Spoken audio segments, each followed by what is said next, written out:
So how should public policy change here, specifically stemming from the very top, from the White House, in terms of how to move forward if we are headed toward an endemic phase? Well, the White House put out a plan with the CDC. The plan was comprehensive and four-pronged.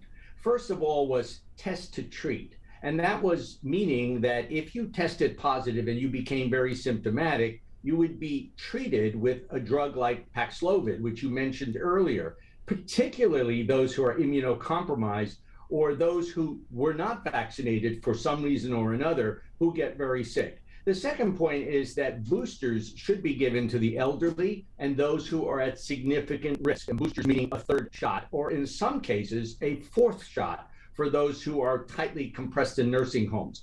Third is pandemic recovering, opening all the businesses. And meanwhile, we know, people are testing themselves at home. So we don't hear who's positive and who's not. We just know that Aunt Tilly hasn't been seen for 3 weeks and she's probably got symptoms and she thinks she may have COVID. And if she's lucky enough to test herself, she does.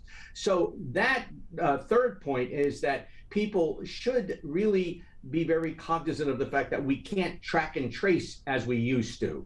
But we're measuring the virus in wastewater, that is sewage. And that is going around in many, many urban areas. That is a conscious effort to see where the virus stands in the population. And fourthly, to vaccinate everybody. If you haven't been vaccinated, we suggest that you get one dose, particularly if you're greater than 60 years of age. Now is the time to do it in a very relaxed way, calmly. Get your vaccine. It's important.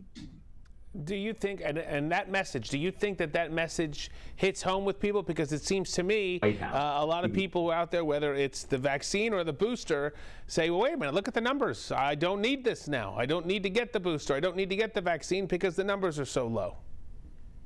Yeah, that's true. A lot of people are saying that. And a lot of people say, well, if we have herd immunity, we don't need to get vaccinated.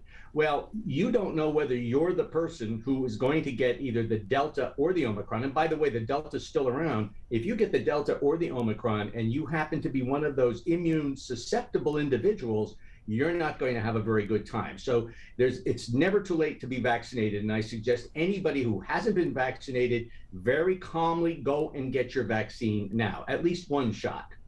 So again, on that herd immunity front, if we do indeed have it, and obviously that's the hope that everyone has, it's a combination of natural immunity plus those who are vaccinated, right? It's not just that Omicron ran through the population and now we don't have to worry about it anymore. That's right. Natural immunity as a result of a previous infection is very good immunity, very strong immunity, particularly cellularly.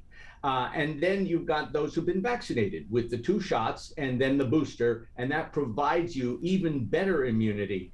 And so that it provides the whole population with what we would consider, although people in Washington say, well, it's probably not possible yet, herd immunity. And I think in certain pockets of the country, herd immunity is quite obvious, particularly in the urban areas where we seem to have almost no infections anymore.